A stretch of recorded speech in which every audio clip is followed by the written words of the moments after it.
Good morning, boys and girls. I want to show you the solve and share from 8-6, topic 8-6. Um, if you were not on the Zoom today, then this will be helpful to you for you to review it. So the question is saying Juan read for 5/6 of an hour and Larissa read for 10/12 of an hour. Who read for a longer period of time? So essentially what we're doing here is we are comparing these two fractions. So we're comparing 5/6 to 10/12. And this is difficult because they um, they have different denominators. So we've talked about different ways that we can compare fractions. We can use benchmark fractions. We can use the fraction strips, the fraction tiles. Those could help you too. But I want to talk about another way to compare fractions today, and that is by finding a common denominator. So I need to, and some of you actually have this already, but if you do not,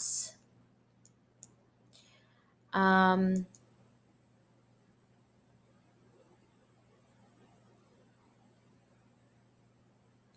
okay, so we are going to use this graphic organizer today. And basically, what we're doing is using this to help us compare our fractions. So, what we need to do is we need to change these. I'm going to put my fractions up here that I'm actually comparing. So, I have 5/6 and 10/12. And what I need to do is I need to find a common denominator. And for me to do that, I need to find a denominator that they could have in common.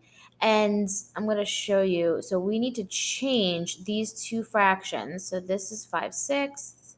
We're going to change that to something else. Okay.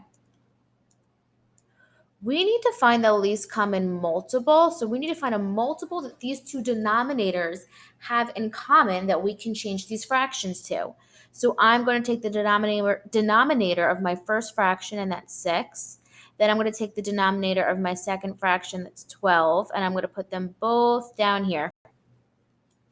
Okay, then I'm going to go in through and list my multiples. Okay, well, 6 times 1 is 6. 6 times 2 is 12. 6 times 3 is 18. I'm going to write it here. 6 times 4 is 24. 6 times 5 is 30. Having a very hard time writing with this mouth. Bear with me. Okay. Then I'm going to do the same for 12. 12 times 1 is 12. 12 times 2 is 24. 12 times 3 is 36. 12 times 4 is 48. And 12 times 5 is 60. So, okay. Now I need to find the least common multiple, or the smallest one that they have in common. Well, I see 12 here, and I see 12 here. So my least common multiple is 12. So that becomes the denominator for both of my fractions here. 12, because that will make it easier to compare, and 12. Okay.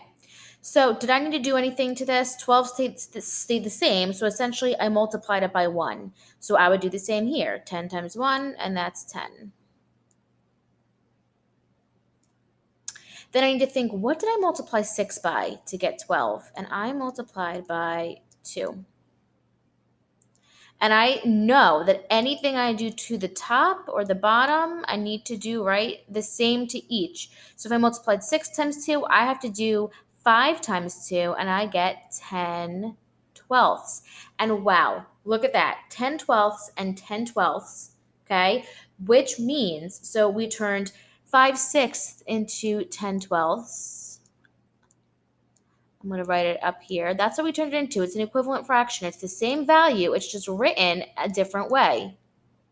And then we have 10/12 here, which we didn't change, right? That stayed the same. When I compare 10/12 to 10/12, I find that these two fractions are actually equal. So when I go back to this solve and share problem, right, this became 10/12.